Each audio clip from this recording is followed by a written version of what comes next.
আজ কত মানুষ এই যে মিডিয়ায় টকশোতে রাম আর বামগুলো যে বলছে উনি সেদিন স্টেজে পড়ে গেছে ঢাকাতে, এটা লোক দেখানোর জন্য। নাউজুবিল্লাহ মিন যালিক।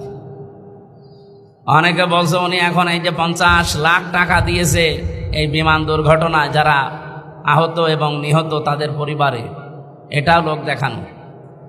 এটা নাই লোক দেখানো হইলো সামনে নির্বাচন, ভোট আসতেছে এই জন্যে। বলেন তো 2022 সালে এই যে বিশাল বন্যা এসেছিল, ওই বন্যায় উনি এই গলা পর্যন্ত পানিতে নেমে বিভিন্ন জেলাতে, বিশেষ করে ফেনী, কুড়িগ্রাম, লালমনিরহাট, এই নেত্রকোনা, সিলেট, সুনামগঞ্জ, এই সমস্ত জেলাতে নিজে যেয়ে ত্রাণগুলো, টাকা পয়সাগুলো সাহায্যের জন্য না, বলেছে আমরা আত্মীয় আর এক আত্মীয়র বাড়িতে এসেছি দেখার জন্য।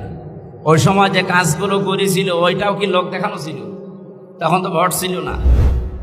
আমার আমিরে জামাত সেদিন জাতীয় সমাবেশের শেষের কথা বলেছিল, এদেশে যদি জামাত ইসলামের কেউ এমপি হয়, মন্ত্রী হয়, সরকারি গাড়িও নেবে না, প্লট ফ্ল্যাট কিচ্ছু নেবে না।